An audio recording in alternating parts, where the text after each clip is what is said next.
حضرت ابراہیم علیہ السلام کی پوری زندگی آزمائشوں سے بھری ہوئی ہے۔ انہیں بڑے بڑے امتحان سے گزرنا پڑا، مگر ہر موقع پر اللہ تعالیٰ نے انہیں نجات دی۔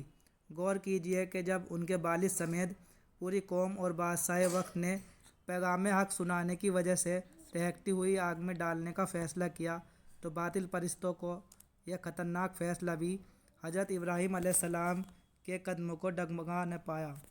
پھر جب بڑھاپے کی عمر میں دعاؤں اور ہزار تمناؤں کے بعد حضرت اسماعیل علیہ السلام کی پیدائش ہوئی، تو انہیں بالکل بچپن ہی میں اپنے سے جدا کرنے کا اللہ تعالیٰ نے حکم دیا، اور جب وہ کچھ بڑے ہوئے تو پھر اللہ تعالیٰ نے انہیں اپنے نام پر قربان کرنے کا حکم دیا۔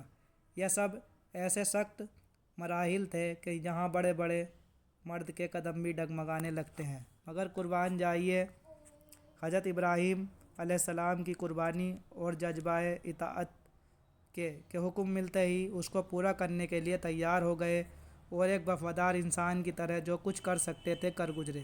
یقیناً ان کی یہ بے مثال اطاعت و فرما برداری پوری امت کے لیے ایک بہترین نمونہ اور عبرت ہے۔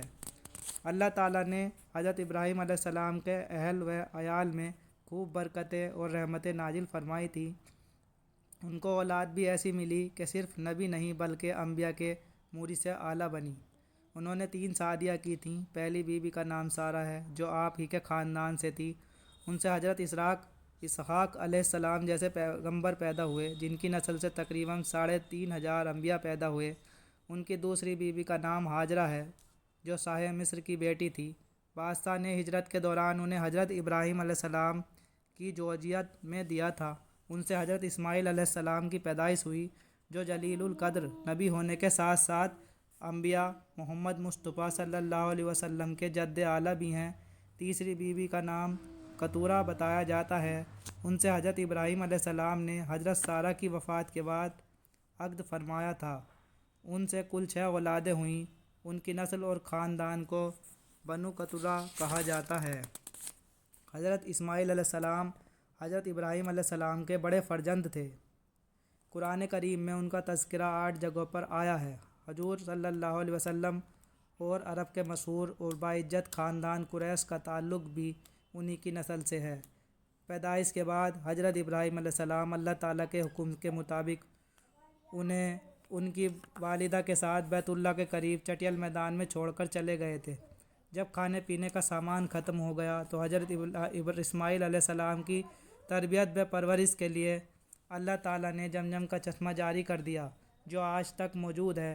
اتفاق سے بنو جرہم کا ایک قافلہ ادھر سے گزرا تو اس چشمے کو دیکھ کر حضرت ہاجرہ علیہ السلام نے سے اس جگہ بسنے کی اجازت چاہی۔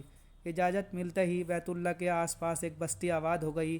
جب اللہ تعالیٰ نے حضرت ابراہیم علیہ السلام سے حضرت اسماعیل علیہ السلام کی قربانی طلب فرمائی تو دونوں بخوبی تیار ہو گئے اور باپ بیٹوں کو قربان کرنے کے لیے چل پڑے۔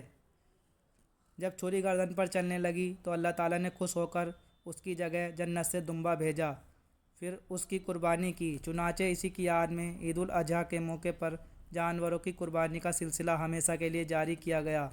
پھر قبیلہ بنو جرہم میں حضرت اسماعیل علیہ السلام کی شادی ہوئی۔ حضرت اسماعیل علیہ السلام نے